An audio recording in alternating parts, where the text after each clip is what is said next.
Hello and welcome to another edition of Sun Dragon Tips and Tricks.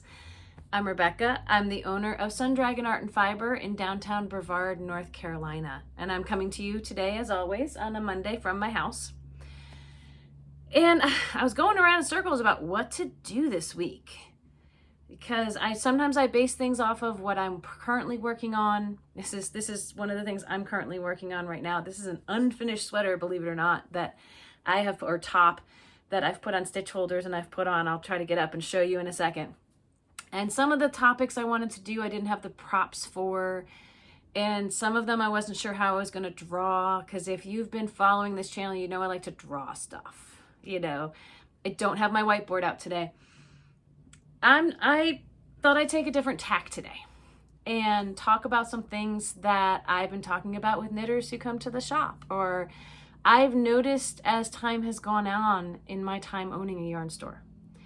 And I'd like to think about these as knitting and crocheting as a microcosm lessons for life. You know, I really firmly believe that is true. And the other tack of what I thought we could talk about is what you're capable of. What you as a knitter or crocheter, no matter what level you're at, what you're capable of. Because I have all kinds of people who walk into the shop and they say, oh, I'm not very good. Or they the first thing out of their mouth, they don't want to get judged. And so they say, well, I'm not very good. Or I'm a beginner. And that may be true. You may be the latter one. You may be a beginner, but that doesn't have to define what you're capable of. I tell people when they come into our store, especially in olden days, when we didn't have to worry about traffic flow and how close you were to anybody, that kind of thing. If you can, for a knitter, if you can knit or purl, I can teach you to make anything in the shop. For a crocheter, if you know single and double, I can teach you to make anything in the shop. That's that skill. And I stand by that. And if you're a true beginner, get those few skills down and the sky's the limit. We have people who come in all the time and say, but I can only do washcloths, or I can only do scarves. And if you learn from the basic skills about increasing and decreasing, things like that, you can do anything you want. Some of the things that go along with that, though, is it may not be perfect, and that's okay. That's where like the life lessons for me come from. All the time, when either I'm telling people these things about their knitting or crocheting, I'm also thinking about how well it applies to life. I joke that there's a quote from Princess Bride that can work for anything. It's one of my favorite movies. The same way that I feel like lessons from knitting and crocheting and crafting and just being creative can apply to larger life, can teach you things about life. One of the reasons I started this YouTube channel is it was harder to teach people in person, and I wanted to share what I've learned and how you can do it too. So I thought I'd share a couple of those today. I have no show notes. I am going blind here and just remembering some things. Maybe I'll do another one if you like it, you know, if you want to ask me questions. We already do that with our sideshow for Liz and I, of ask us questions and we'll talk about them. I'm happy to do that here too if that works, you know. Our subscription numbers are going up on this channel. I don't even know why. Like, we don't have a ton of people watching single videos, but you're finding something here you like. So let me know if you like this, you know. But my current fascination is sweaters. And I have so many customers who come into the shop and say, I can't make a sweater. I can't do that. That's complicated. To me, it's no different than making a shawl or a scarf, or especially if you find a pattern and you follow it. Now, there are some things that will help it work out right. There's gauge. I'd love to make a video on how to really figure out your gauge. We'll do that sometime. We definitely will. Again, it comes back to it's not going to be perfect. One of my favorite quotes from Princess Bride that I use all the time in the shop for lessons, and if you know Princess Bride, it's funny, and if you don't, it's what? is you rush a miracle, man, you get rotten miracles. And same thing, if you try to rush something that you're making, if you feel pressured or feel rushed, you're probably going to have to take it out and do it again. or something's going to get missed, or your stitch count's going to be off somewhere. And that can apply to life too. Sometimes when you try to do things too fast in life, it's not your best work, or you have to do it again. You know, you miss something, you miss a typo, there's all kinds of things. Take your time, be thoughtful. If it works for you, be methodical. That can lead to more beautiful results in the end.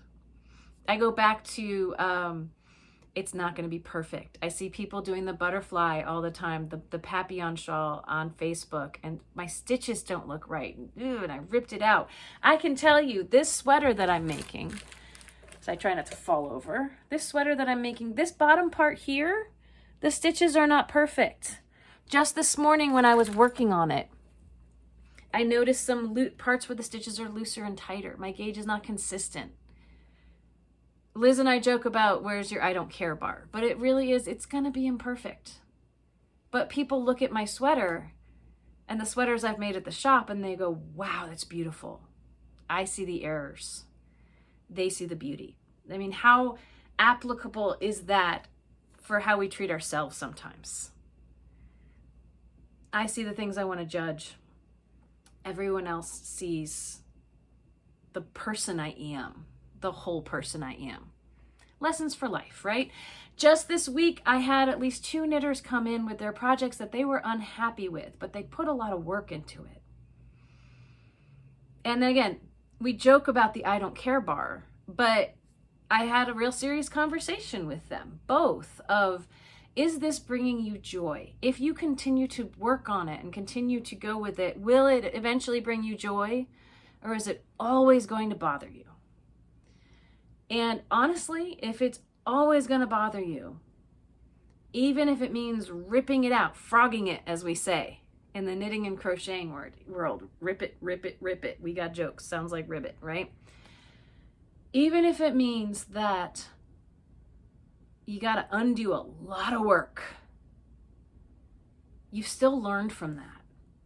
You've learned your stitches were too tight. You've learned that it's going to come out too big. It's not going to fit right. You've learned something. You've learned how to do the pattern.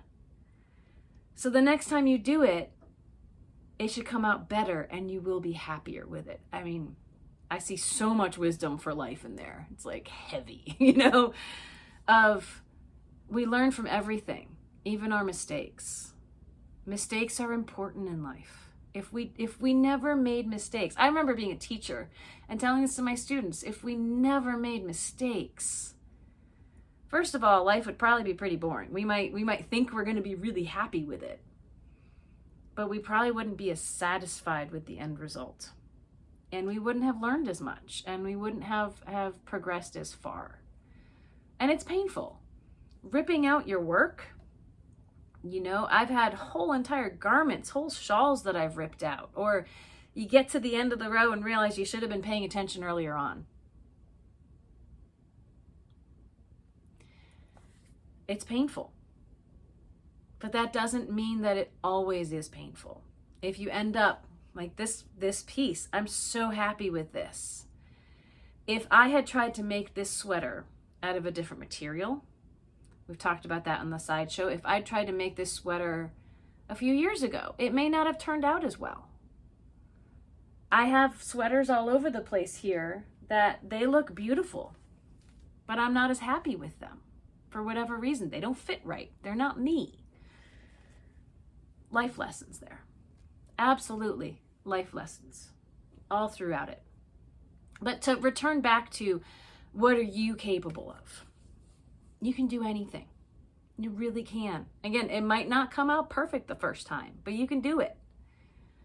You might decide you don't want to redo it again, but you've probably learned something for the next project you tackle. I can think of so many things, from socks to shawls to sweaters to everything that I make, whether I make it for me or for someone else.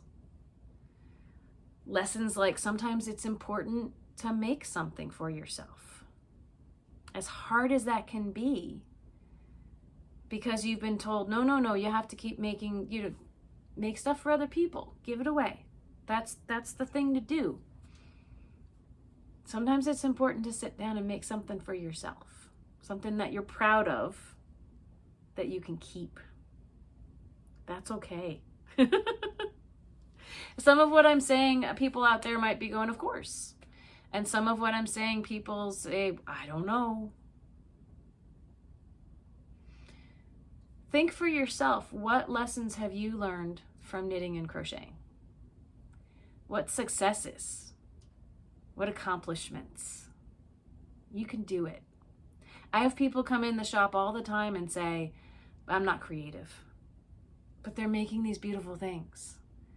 And even if they didn't make them out of their own head, they followed a pattern, you're still ending up with something you did. There's all this, scientific evidence and research, and when you make things with your hands, whether it's like working on a car or making a sweater, it's good for you. It's good for you mentally and physically, and engaging in your creative side.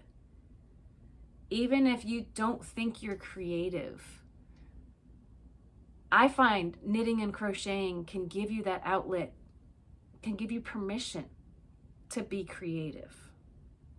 The magic you can make with yarn and sticks, whether it's 2 or 1, knitting or crochet, you did it. You can be proud of what you did at the end of it. And that pride, that's not selfishness, especially if you give it away. But if you keep it for yourself, that's investment in yourself. And that's really, really important.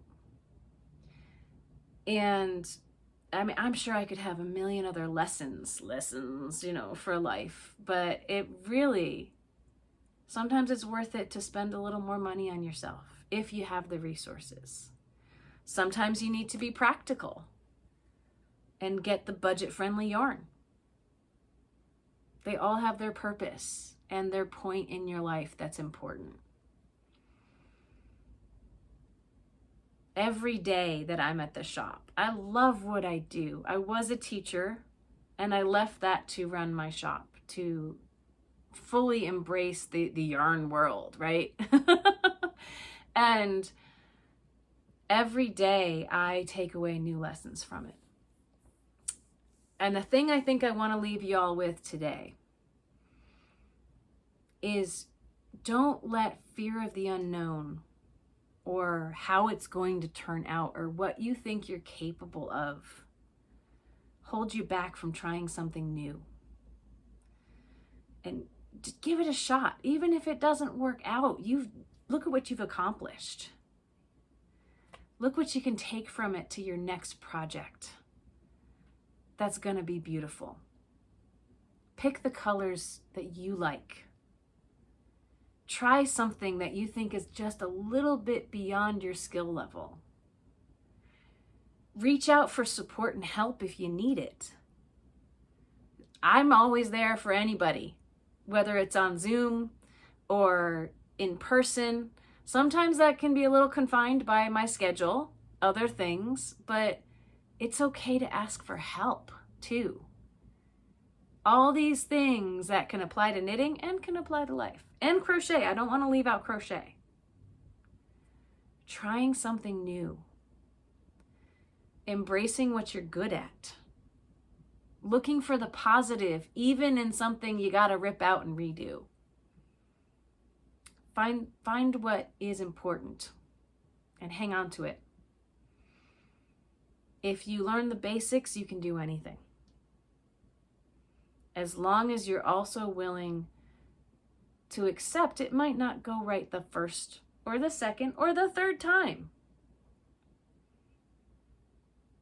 Find your joy where you can. I always sign off with, may your crafting be filled with joy and confidence. And I really think there's value in that. So look for it.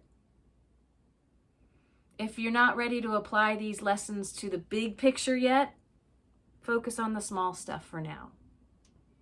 Find your rewards where you can, because they'll grow. I believe in all of you guys. That's my New Englander heritage there. I believe in all of you. y'all. That's living in the South, right? I make these videos because I think you can do it. I make these videos because I learned by trial and error, and I want to share what I've learned with you. I make these videos because everyone's going to find their own way in the end, but I'd love to be part of that journey with you. So let me know. Let me know what you want to hear more about or see more of. I love being able to draw stuff out for y'all. Give me some feedback. I've already said it, but I'll say it again. May your crafting and your life be filled with joy and confidence. And I'm going to go figure out what I can actually plan for next week to give you a new skill. I hope you all be well, and we'll see you next week. You ready for me to talk about life lessons in knitting and crochet today, kitty? Sometimes I think you have a lot of life lessons for me too. And you know it.